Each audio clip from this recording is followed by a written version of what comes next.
Hello, my friends. It's I, Blubobobobo. Welcome. A long time ago, longer now than it seems, Bear had a very long tail. In fact, his tail was easily as long as my staff. Now, Bear loved his tail. It was soft and it was shiny, and he would lay it out on the path and make all the other animals who passed by compliment him on his beautiful tail before he let them go. Now, the other animals didn't like that very much, of course, but there wasn't much they could do about it. He's Bear. He's the biggest and strongest in all the forest. Now, as winter came on, Bear started to get very hungry. It's time for him to eat.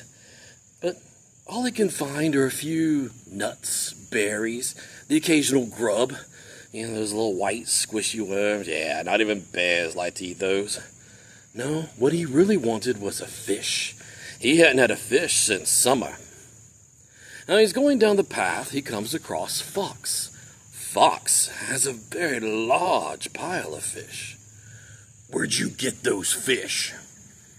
"I got them from the pond, Bear, of course." "Pond? The pond is frozen. How could you possibly?" She quickly ate her last little fish and said, "Come with me, Bear, and I'll show you." They went down to the pond and walked on the ice, and there was a small hole that Fox had dug, and she had been dipping her tail in order to catch fish. "You caught all those fish with your little tail?" Bear asked. "Aye, Bear." "Then I will catch lots of fish with my long, beautiful tail." "Perhaps, Bear." They went down a little further, and Bear began to dig in the ice, and as he's throwing ice and snow everywhere, Fox reminded him, "Just put the end of your tail within the water, Bear, no more." That's what she had done, and that's why to this day, the end of Fox's tail is white, because it had frozen. But Bear was stubborn. He said, "I want all the fish." And with that, he put his entire tail within the water. Fox shrugged, can't argue with a bear, and she went back to her den. Now that night, it turned bitterly cold, and the next morning, 2 feet of snow had fallen across the entire valley floor.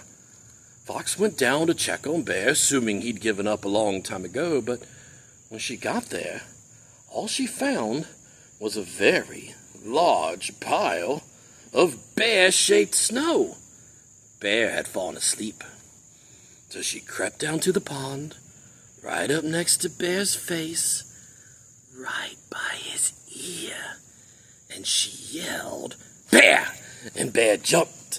And when Bear jumped, he said, "I've got a fish!" And he yanked his tail out of the water. And when he yanked his tail, he heard a sickening crack. And all that came out was a tiny little nub of a tail. Bear's entire tail had frozen solid, and when he yanked on it, it broke clean off. Fox laughed. She thought it was funny. Bear deserved it for his arrogance. Bear was sad. He loved his tail. Now it's gone. But as he sat there pondering, which is a hard thing for a bear to do, he thought to himself, "Tail, no tail. I'm still Bear. It doesn't matter what's on the outside, as long as what's on the inside is still Bear. I'm still Bear, and that's all that matters." And that, my friend, is how Bear lost his tail. Thank you for listening, my friends. I hope you have a wonderful day.